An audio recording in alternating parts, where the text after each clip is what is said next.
Hey all, this is CA Anjali Bhakkad and हम लोग छोटे छोटे इंपॉर्टेंट कॉन्सेप्ट्स जो है वो देख रहे हैं. This video is applicable for CA inter students.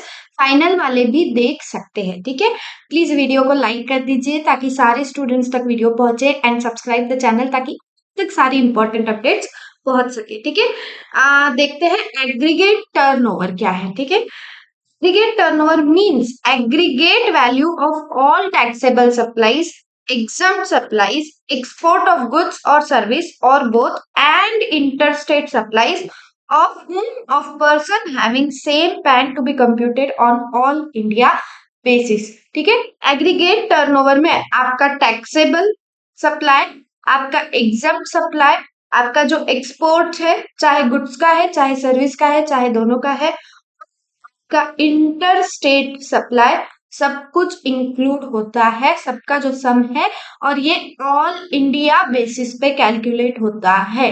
ठीक है, दिस इज एग्रीगेट टर्नओवर का मेन डेफिनेशन. ठीक है, देखो क्या है. Taxable value, value of taxable supplies other than inward supplies on which tax is payable on reverse charge basis. फिर मैं कोई टैक्सेबल सप्लाई कर रही हूं आपको, तो वो मेरे एग्रीगेट टर्नओवर में इंक्लूड होगा. लेकिन अगर कोई इनवर्ड सप्लाई है मेरा जिसपे आरसीएम पे करना है, then such supply is not included in aggregate turnover. Inward supplies on which tax is payable on reverse charge basis, important, वो एग्रीगेट टर्नओवर का पार्ट आपका नहीं बनता है. ठीक है, next value of exempt supplies, आप जितनी भी टैक्सेबल सप्लाईज कर रहे हो वो, प्लस आपका एग्जाम सप्लाईज, प्लस आपका जो एक्सपोर्ट है वो, एंड प्लस आपके इंटर स्टेट सारे सप्लाईज, सब कुछ मिला के आपका एग्रीगेट टर्नओवर बनेगा. क्या क्या कैच याद रखना है कि इनवर्ड सप्लाईज जिस पे आरसीएम पे करना है दैट इज नॉट इंक्लूडेड. ठीक है, अब देखते हैं क्या हटाया जाता है. Exclusions which are not included in aggregate turnover. ठीक है, inward supplies goods or service or both on which tax is payable on reverse charge basis. Same जो अभी हमने यहाँ पे देखा, ये एक्सक्लूड किया गया है, ये इंक्लूड नहीं होता है एग्रीगेट टर्नओवर कैलकुलेट करते वक्त.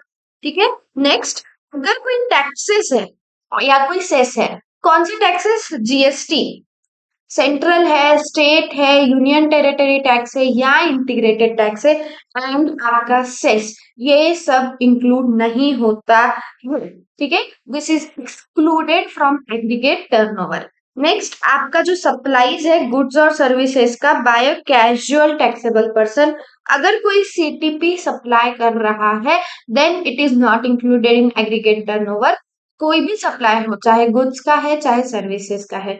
सेम, अगर कोई एनआरटीपी जो है वो सप्लाई कर रहा है then it is not included, it is excluded from calculation of aggregate turnover.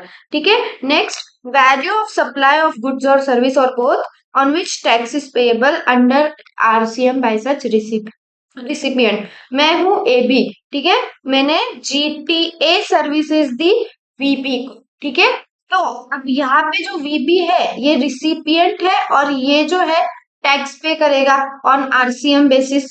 ठीक है, this is excluded from your calculation of aggregate turnover. This is not included. देखो फटाफट फिर से क्या क्या इंक्लूड होता है. सारे टैक्सेबल सप्लाईज, सारे एग्जाम सप्लाईज, सारे की सारे एक्सपोर्ट्स एंड सारे की सारे इंटर स्टेट सप्लाईज. क्या क्या एक्सक्लूड किया जाता है, इनवर्ड सप्लाईज जिसपे आरसीएम पे करना है, बाकी सारे जो टैक्सेस है, GST, central tax, state tax, union territory tax, integrated tax, and आपका सेस भी एक्सक्लूड किया जाएगा. नेक्स्ट, अगर कोई सप्लाई सीटीपी या एनआरटीपी कर रहा है then it is excluded. And next, अगर कोई वैल्यू है सप्लाईज की जिसपे रिसिपिएंट को आरसीएम पे करना है, it is also excluded from calculation of aggregate turnover.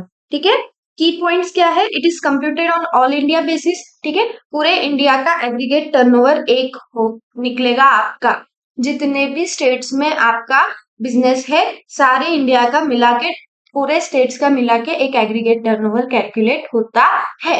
ठीक है, based on PAN of person, same PAN, जितने भी लोगों के सेम पैन है पैन बेसिस पे, ऑल इंडिया बेसिस पे एग्रीगेट टर्नओवर कैलकुलेट होता है and it is relevant for threshold limits, example registration limit, as applicable, composition scheme etcetera.